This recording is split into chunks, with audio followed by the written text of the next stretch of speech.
Hello po, ito po yung order yung Scrabble. So, check na natin yung item. So, kompleto naman sa mga freebies. So, ito ba? Buti mas pinili mo na lang maging ano dyan. May mga iba kasi minsan yung mga lumalaking yung mga gangsta na mga gano'n, no? Pinili mo na lang mag-ano, no? Kaya ito ano eh. Wala. Wala kasi, no? Parang alam mo Wala naman. ka tutulan dun eh. Oo. Pero dati ganun ako. Bumalik ako ng prat eh. Oo? Mahal ka ng ba? Anong tinalihan mo na? Wala ka. Oh? Ay, hindi. Okay lang yun. Kasi ano yun eh. May community yun eh. May community yun. Okay yun.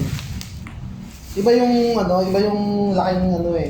Basta kulero. Alam mo yun, yung sasali ka ng prat dahil gusto mo magsakuhan. Oo. Ganun.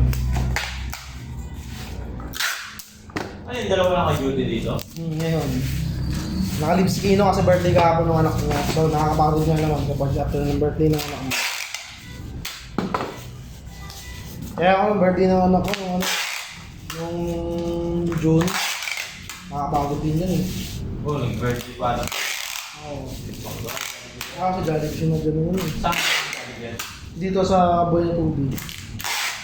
Ah, okay. Yung crossing. Nung ano kasi, ano sa kanila, konti lang yung ano. Hanggang 70 bucks lang sa kanila kasi kapag lumagpas ka na mag-exit ka kasi bawal sa kanila yung ano. Hindi siya malaki yung ano. Kaya kailangan sunod-sunod. Kung alam ko nga lang na ano, hindi pa na sunod-sunod, dahil bata pa ako ng iba eh. Kasi ang dami rin sumobrang pagkain yung time noon. Maganda sa ano mo talaga na sa timpla mo rinig lahat ng loob. Clarity. Oh.